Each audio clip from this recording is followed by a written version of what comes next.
En ce temps-là, appelant de nouveau la foule, Jésus lui disait: Écoutez-moi et comprenez bien, rien de ce qui est extérieur à l'homme, mais qui entre en lui, ne peut le rendre impur. Mais ce qui sort de l'homme, voilà ce qui rend l'homme impur. Quand il eut quitté la foule pour rentrer à la maison, ses disciples l'interrogeaient sur cette parabole. Alors il leur dit: Êtes-vous donc sans intelligence, vous aussi? Ne comprenez-vous pas que tout ce qui entre dans l'homme en venant du dehors ne peut pas le rendre impur, parce que cela n'entre pas dans son cœur, mais dans son ventre pour être éliminé. C'est ainsi que Jésus déclarait purs tous les aliments.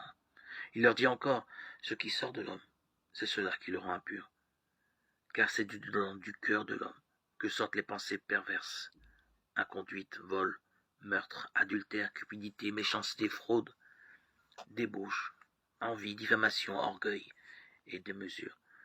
Tout ce mal vient du dedans et rend l'homme impur. Marc 7, 14, 23.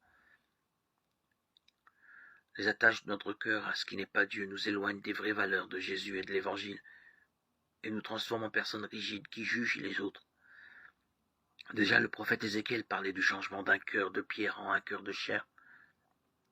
Ce qui fait de nous des personnes aimantes, ce sont les actes qui viennent d'un cœur de chair, c'est-à-dire capables d'aimer.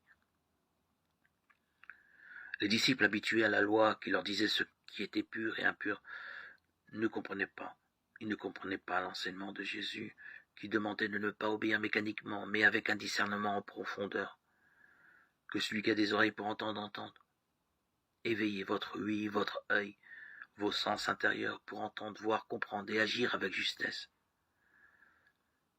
Esprit Saint, donne-moi sagesse et intelligence, discernement et droiture. Donne-moi de goûter à tes fruits